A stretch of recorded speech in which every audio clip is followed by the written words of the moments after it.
Bismillahirrahmanirrahim. Alhamdulillahilladzi idza ahabba qauman ibtalahum. Amma ba'du, sahabat-sahabat yang Allah, mari kita sampaikan salawat cinta kita kepada Nabi Muhammad sallallahu alaihi wasallam. Beliaulah yang dikatakan asyadun nas bala al-anbiya, summal ladzina yalunahum, summal ladzina yalunahum. Orang golongan yang paling parah, paling kuat, paling dahsyat mendapatkan bala, mendapatkan musibah adalah para nabi. Maka seberat apapun corona hari ini, penyakit yang kita dera saat ini, itu tidak apa-apanya dibandingkan para nabi. Maka jangan pernah bermimpi jadi nabi. Sungguh berat, sangat berat sekali. Kita baru sedikit sudah ketakutan, baru dapat musibah sedikit sudah mulai mengeluh. Ini perbedaan mereka. Nabi Nuh mengeluh setelah ratusan tahun, baru beliau mengeluh. Nabi Adam juga begitu. Nabi Ayub pun juga begitu. Nabi-nabi semuanya sangat anti mengeluh. Kalau mereka mengeluh, itu langit dan bumi bergetar. Barulah Allah kemudian menghancurkan siapa saja yang bikin, yang membuat kekasihnya mengeluh. Maka sahabat-sahabat yang dimuliakan Allah, inilah perbedaan ngeluhnya para nabi dengan kita. Ngeluhnya para nabi hanya kepada Allah, sedangkan ngeluhnya kita kepada makhluk. Di dalam surat Al-A'raf misalnya ayat 168, Allah Ta'ala mengatakan wabalawnahum, kami beri bala mereka bil hasanati was sayyiat, dengan kebaikan-kebaikan, dengan nikmat yang baik, sehat, hidup, bisa nafas, selamat dari virus. Was sayyiat, terkena virus, penyakit, hidup agak sedikit mungkin seret. Semua itu, apa ujung kalimatnya? La'allahum yarji'un. Supaya mereka rujuk kepada Allah. Jadi kita ini telah menalak Allah berkali-kali. Kita telah mentalak Allah berkali-kali. Kita telah bercerai dengan Allah berkali-kali. Maka dengan adanya bala itu, Allah sedang mencubit-cubit. Hai kekasihku, kembalilah kepadaku.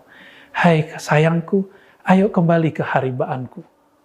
Inilah yang Allah titipkan dalam setiap cubitan-cubitannya. Cubitan dompetnya, cubitan penyakitnya, cubitan masalah-masalahnya. Maka sahabat-sahabat yang melakukan Allah, perhatikan kalamnya. Wabalawnahum, kami berikan bala. Apa terjemahan bala? Dalam bahasa Indonesia bala terjemahannya sangat horor. Semua yang negatif. Ternyata bala di situ dua. Bil hasanat, dengan kebaikan-kebaikan. Maka satu nafas yang kita tiup ini, yang kita hirup ini, lalu kita keluarkan, itu adalah hasanat-hasanat Allah.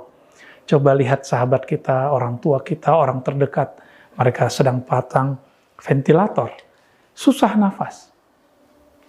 Jangan dikira virus tidak ada virus ini. Bukan supaya kita mengikuti teori konspirasi, tidak. Kita membenci sekelompok orang, tidak. Membenci pemerintah, tidak. Membenci anti pemerintah, tidak. La'allahum yarji'un. Semuanya hanya untuk kembali kepada Allah. Maka Ibnu Athaillah menegur kita. Jika engkau, hai hamba Allah, tidak sadar dalam kebaikan nikmat, maka Allah akan sadarkan kamu dengan terhilangnya nikmat itu. Pilih. Sadar saat nikmat itu ada, atau sadar saat nikmat itu tiada. Tentu kita sepakat memilihnya saat ada. Cuma faktanya, saat ada kita lupa berbagi. Saat ada kita lupa kembali kepadanya.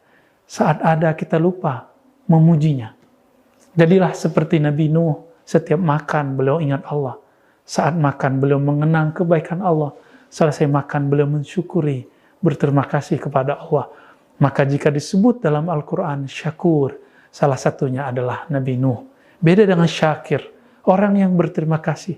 Syakur, orang yang sangat suka berterima kasih. Apa saja dia berterima kasih kepada Allah.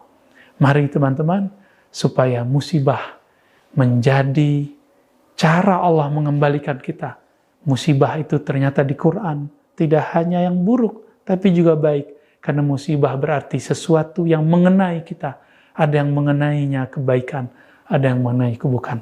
Allahumma ja'alna mimman raja'a ilaik wa taba ilaik. Ya Allah, jadikan kami orang yang kembali sadar dengan cubitan-cubitan musibahmu, dengan balak-balak cintamu. Amin ya rabbal alamin. Wa sallallahu ala Muhammad. Assalamualaikum warahmatullahi wabarakatuh.